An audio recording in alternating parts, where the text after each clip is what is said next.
So we touched briefly on data. How do we show our customers what we're doing? What are we presenting to them that really shows how much they're saving and what impact they're having?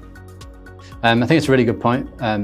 Ever more important is data and reporting and having that as accurate as possible. So absolutely part of our service and what we provide with Tower for their customers is data.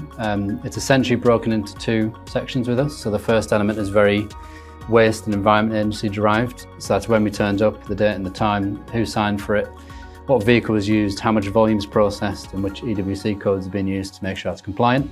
The second half is in terms of the environmental impact. So we use the government's GHG conversion factors to work out how much we processed and what saving that has contributed to in CO2 savings.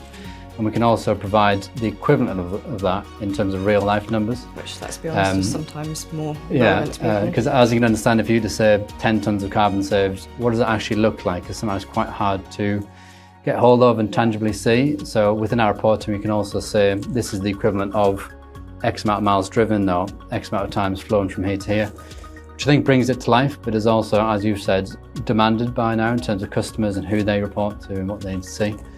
So yeah, that's all part of it. And especially when people are looking at scope, either scope 1, 2, doesn't matter. All of that relies on data and being able to prove that you're doing that work behind it. So it is critical for our customers, I would say.